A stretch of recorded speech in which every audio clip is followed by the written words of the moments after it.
The sound of the fork hitting the tile was louder than it should have been. Everyone turned to look. All 23 eyes paused mid-chew, mid-laugh, mid-gossip. Even the dog stopped barking in the backyard. It was just a dumb fork. Slipped from my fingers when I reached for the wine bottle that wasn't mine. I hadn't had a drop. Madeline made sure of that. You get red-cheeked after 2 sips, she'd said earlier, loud enough for the cousins to hear. And then you start quoting statistics like anyone cares. They'd laughed. Because that's what people do when she speaks, they follow her lead. She could tell them the sky was beige and they'd all point up like it was true. Clumsy today, Curtis? She asked, dabbing the corner of her lip with her napkin like a queen addressing her least favorite servant. Maybe you should sit on your hands. Might be safer for the silverware. My throat was dry. I couldn't even look at her. I stared at the potato salad on my plate like it had answers. It didn't. Her cousin Vicky looked at me from across the table. The only one not laughing. She didn't blink. Just gave me this quiet, unreadable glance like she was waiting to see what I'd do. I didn't do anything. Of course I didn't. Madeline went right back into her performance, another story about how I once booked the wrong hotel on vacation and we ended up next to a meatpacking plant. She exaggerated the details, twisted the ending. People roared. I picked up the fork. I shouldn't have. She leaned toward her aunt, laughing, and added, if I ever go missing, check the GPS. He probably drove me into a lake trying to find Taco Bell. More laughter. The kind that stings. I stood up to refill the water jug and excuse to breathe. That's when I felt a soft tug on my sleeve. Come upstairs, Vicky whispered. I froze. The noise around me went muffled. Not a wink. Not a smile. Just calm. Like she was offering CPR to a drowning man. I followed her. And the second I closed the hallway door behind me, I knew nothing about that house or my marriage was going to stay the same. Her footsteps were soft but certain, as if she'd walked that hallway 100 times in her mind before ever stepping foot there. The Sunday chaos faded behind us, the clinking glasses, the cousins' laughter, my wife's voice stabbing through the noise like static in a song you used to love. The hallway smelled faintly of cinnamon and lemon cleaner, but beneath that there was a stillness, a strange tension that I didn't know how to name. I followed because I didn't want to hear her voice anymore. I followed because I wanted to disappear for 5 minutes without having to explain myself. Vicky stopped at the guest room. She didn't even look back when she opened the door. I hesitated just for a second, but that second felt like the last one of the life I'd been clinging to for years. I stepped in. She closed the door gently behind me. Not like someone hiding something. Like someone protecting it. I know what she's doing, Vicky said, walking past me toward the bed, her back straight, her movements slow. She does it at every event. Every holiday. Every birthday dinner. Every chance she gets. And you just sit there like it doesn't matter. I didn't respond. My mouth was dry again. My body felt like it was wrapped in concrete. I stood in the center of the room, eyes locked on the hardwood floor. There was a small photo frame on the nightstand, a picture of Madeline and Vicky from a beach trip years ago. They were both laughing. Happy. Fake. She treats you like a sock she keeps around because it's convenient, Vicky said, turning to face me. And I'm done watching it. Her words stung more than I expected. Not because they were cruel. Because they were true. Nobody had ever said it out loud before. Not even me. Especially not me. Why are you telling me this now? I finally muttered. Why not 5 years ago? 10. Vicky tilted her head, studying me. Because back then you still believed her. You looked at her like she was your entire world. Today you didn't even look her in the eyes. That's how I knew. I didn't know what to say. My hands were shaking. I didn't even realize I had balled them into fists. She doesn't love you, Curtis, Vicky added, softer now. She loves having someone beneath her. You just happen to be the closest one. I sat down on the edge of the bed without thinking. My knees were weak, like I'd run a mile in a dream. My heart pounded, but not from excitement. From grief. From quiet, ugly truth. Vicky walked over slowly and sat beside me. Not close. Just enough to share the silence. I kept my eyes forward. She's cheating on me, I said it without meaning to. It was the first time those words ever left my mouth. Vicky didn't react. Didn't gasp. Didn't say I'm sorry. Just waited. She leaves her phone face down. Smiles at texts she doesn't answer near me. She wears perfume to go to yoga. And she giggles when she reads things while I'm doing the dishes. Like I don't notice. You do, Vicky said. You just wanted not to. We sat in silence again. I could still hear muffled voices downstairs. My name came up. Laughter followed. Of course. I'm not here to hurt you, Curtis, she said, almost a whisper. I just want you to know you're not insane. That broke something in me. Not loudly. Not like glass shattering. More like the sound of paper tearing, quiet, final, irreversible. She stood up after a few minutes and went to the door. "I'll go back first," she said. "Wait 2 minutes. Then come down like nothing happened. But don't ever sit at that table the same way again. Not after today." And then she left. I stared at the door long after it closed. My reflection in the mirror looked like a man I wouldn't sit next to on a train, tired, sagging, afraid of his own shadow. Downstairs, laughter erupted again. But something had shifted. When I returned to the table, it was like I had stepped into a different scene of the same play. Everyone was still in their roles, smiling, sipping wine, stabbing at overcooked asparagus with polite laughter echoing through the patio, but something about it felt thinner, hollower. Like the veneer had started to crack and I was finally able to see the cheap wood underneath. My seat was still empty. No one seemed to have noticed I was gone, or maybe they did and chose not to ask. Either way, I sat back down without a word. Madeline didn't even glance at me. She was too busy retelling a story from college, one she had already told at least a dozen times over the years. This time, she added new details about how her quiet little boyfriend once hid in a closet when her ex showed up unannounced. That boyfriend was me. It had been 20 years and I hadn't hidden. I had stepped out to de-escalate a drunken shouting match. But in her version, I was a cartoon, a joke she could reshape to make her audience laugh. They did. Even her brother chuckled and said, "Classic Curtis." I wanted to reach into my chest and claw my heart out just to make it stop aching.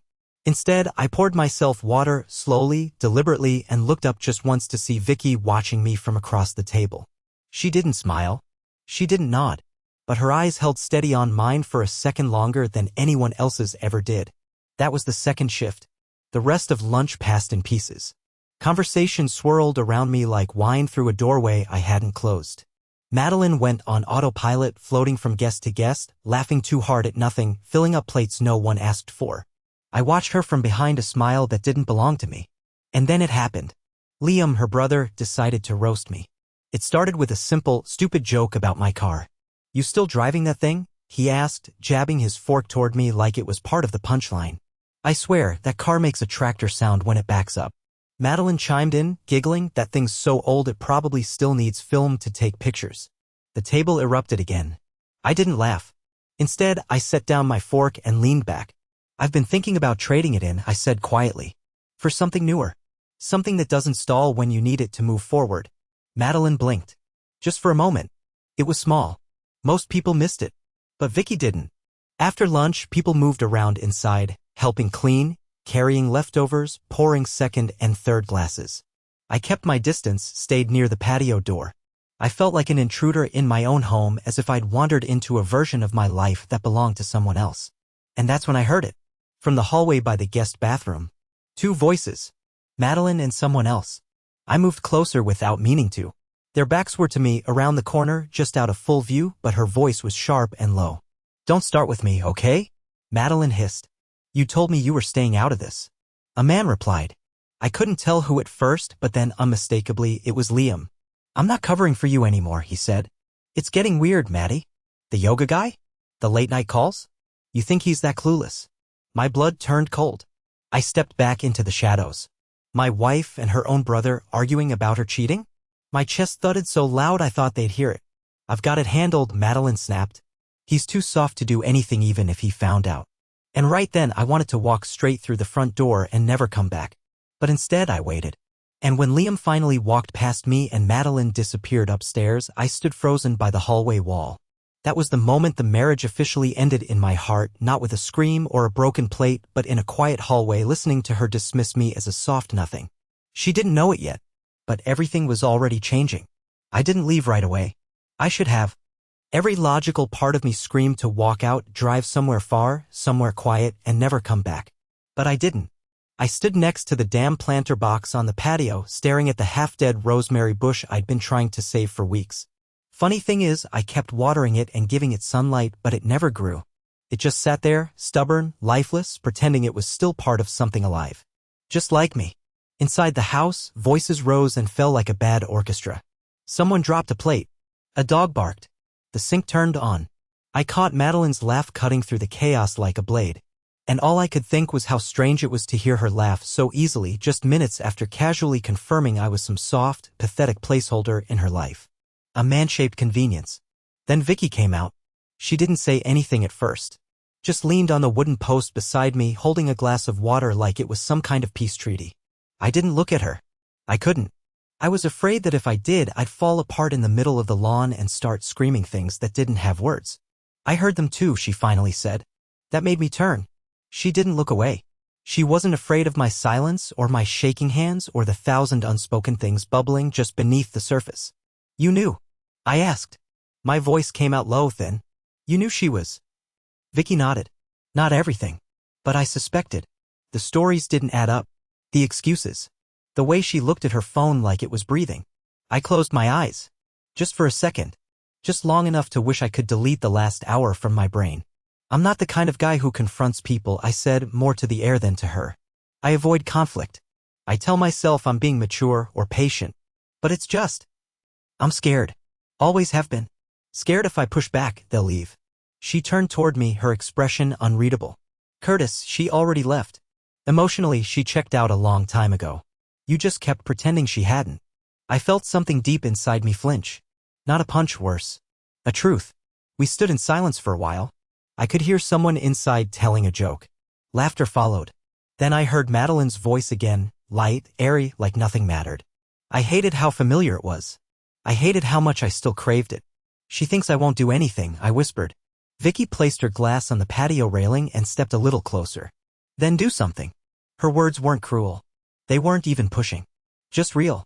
Honest. Like a rope tossed to a drowning man, whether he grabbed it or not. I don't know what to do, I said. She looked down, then back at me.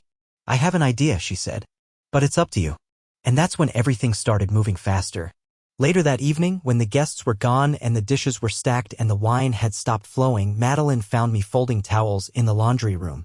She barely looked up from her phone. You were quiet today, she said, scrolling. Everyone noticed. I wasn't in the mood, I answered. She smirked. You never are. Then she walked out like I was a background character in her show. I stood there for a long time after she left the room, holding a clean white towel, listening to my heart beat louder than it had in years. Vicky had slipped me a folded napkin before she left.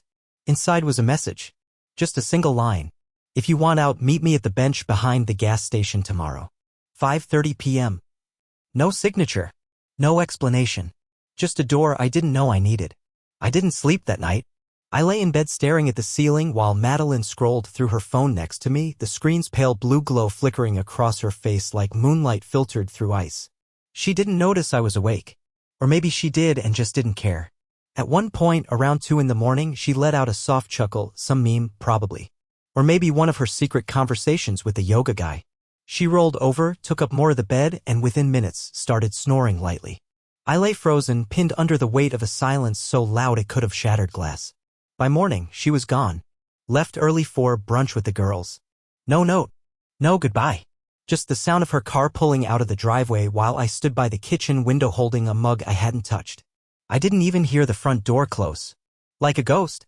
I went through the motions that day, vacuumed, organized some receipts, pretended to do laundry. At one point, I stood in the hallway and stared at our wedding photo for so long that my vision started to blur. I used to love that photo. I used to love a lot of things. By 5:15, I was already at the gas station. It was one of those old places off Route 9, the kind that looks like it belongs in a faded postcard. The bench sat behind the car wash, half hidden between a broken soda machine and a fence overtaken by ivy. It smelled like old oil and wildflowers. I sat down and waited, unsure if I was more afraid she would come or that she wouldn't. At exactly 5:31, Vicky appeared from around the corner. She wore jeans and a faded t-shirt with a washed-out band logo. No makeup. Hair pulled back. And yet she looked more human, more real than anyone I'd been around in years. She sat beside me without a word. For a while, we just listened to the hum of distant traffic and the rhythmic pulse of the car wash cycle. Then finally she spoke. You don't need to keep living like this, she said. I know you think you're trapped, but you're not. You've just been told you are. I stared down at my hands. They looked older lately. I don't have a plan, I admitted. No money set aside. No place to go. Everything's in her name. Vicky nodded. That's what she wanted. Dependence makes it easier to control you. That stung. Not because it wasn't true, but because deep down I had known it for a long time. I had just been too ashamed to admit it. I can help, she added. But you have to be willing to leave everything that's killing you. We talked for nearly an hour. She had contacts. A friend with a spare room. A job opening in another county. She offered no fairy tale, no easy escape hatch, just practical steps. Quiet, small, real things I could start doing today if I chose to stop being afraid. Why are you doing this? I asked her. She looked at me, really looked, and said, because someone should have helped me when I was where you are. And no one did. There was a pause. The kind that feels like something bigger is breathing through it. Then she said something that made my hands go numb. She's been lying to you for years, Curtis. And not just about the other guy. There are things you don't know. But you're going to. I blinked. What do you mean? Vicky stood, adjusted her jacket, and placed a folded envelope on my lap. Don't open it until you're home. And don't let her see it. You'll understand. Then she walked away. I sat there another 10 minutes before I left. When I got home, Madeline wasn't back yet. I went upstairs, locked the bedroom door, and opened the envelope. Inside was a photograph of my wife, kissing a man I didn't recognize, in our backyard, on the 4th of July, while I was inside preparing drinks for our guests. There was a second photo. Different man, different location, same expression on her face, wild, alive, full of something she never gave me. And then, tucked between them, a third item. A printed message from a chat thread. It read, "He suspects nothing." Honestly, I could laugh in his face and he'd apologize. Underneath that line was Madeline's name, her real chat handle. No doubt. I sat on the floor. And for the first time in years, I didn't cry. I didn't panic. I just stared at the wall and started building my exit in silence. That evening, she came home humming. Actually humming.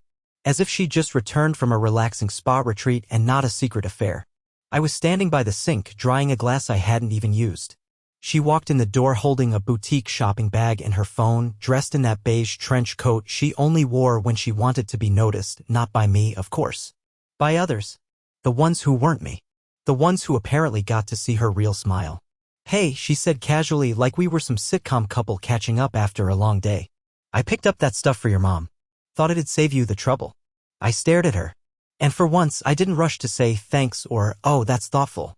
I just nodded and set the glass down, slowly, gently, like even that act deserved more care than this conversation. She didn't notice. Or pretended not to.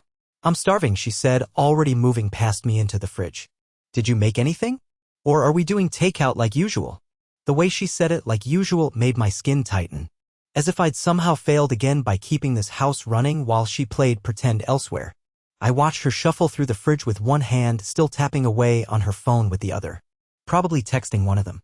Maybe the yoga guy. Maybe someone new. I didn't know anymore. I didn't care to. "Takeout's fine," I said. "You're unusually quiet," she added, not even glancing back at me. "Just thinking," I replied. That caught her attention. She paused mid-scroll, turned slightly, narrowed her eyes. "About what?" I smiled. "Just slightly. About trading the car in," I said. "Something newer. Something that doesn't stall anymore." It was a small moment, barely even a jab, but I saw the twitch in her mouth. The flicker of confusion. The brief crack in her polished detachment. She tilted her head. "Okay, well, just don't make any decisions without me. You're not great at those." That line used to crush me. Now it just helped me remember who she really was. We ate in silence. Or rather, I pretended to eat, and she scrolled through her phone while occasionally pretending to care about whatever sitcom was playing in the background. When she finally disappeared upstairs, saying she was exhausted from socializing, I stayed in the kitchen and waited for the air to stop buzzing with the leftover heat of her presence. Then I pulled the envelope back out from its hiding place beneath the coffee filters. I looked at the photos again. This time I studied her face. Not with jealousy, not with heartbreak, but with something colder. Detached. Almost clinical. I watched the way she tilted her head toward those men. How her eyes lit up. That light never showed when she looked at me. I saw the expression she used to wear when we were first married, when our world was still small and we believed it was enough. But that version of her was gone. Had been for years. I placed the envelope inside a book, an old copy of The Stand I hadn't touched in a decade. Fitting, really. A story about something invisible infecting everyone slowly until the entire structure collapsed. The next day, I woke up before her. I showered, dressed, and made breakfast, not for her. Just for me. When she finally stumbled downstairs, still half asleep and wrapped in that ridiculous silk robe I had bought her 4 Christmases ago, she barely muttered a greeting. She sat at the counter scrolling her phone again.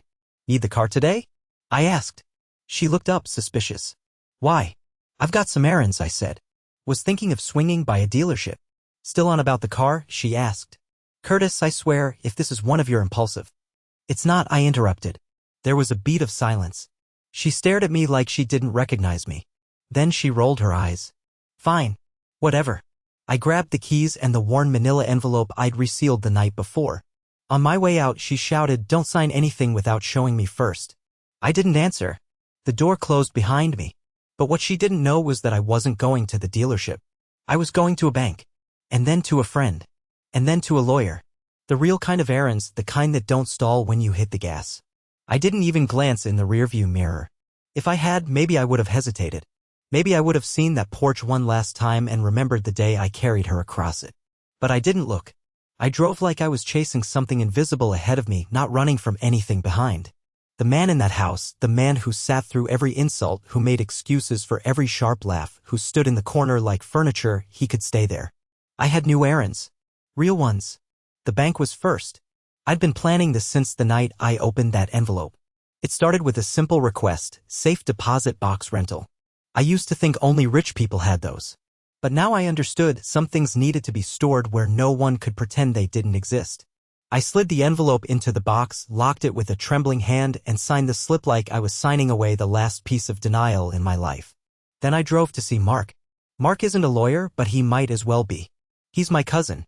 Runs a small accounting firm out of a 2-story office above a deli. We hadn't spoken in a year. Not because of any falling out, I just stopped reaching out. That's what Madeline did to me. She isolated me with so many small dismissals that eventually I believed I had nothing worth sharing. But today I needed Mark. He looked surprised to see me, but after a 10-minute summary, the light version, no photos, he understood. His face didn't twist with shock or pity. Just quiet nods, slow breathing, and a single question, "Do you want this clean or scorched earth?" I told him I didn't know yet. I just wanted information. Power. Something she couldn't twist or hide or bury beneath charm. He offered to help me review our accounts. Every joint expense. Every movement from savings.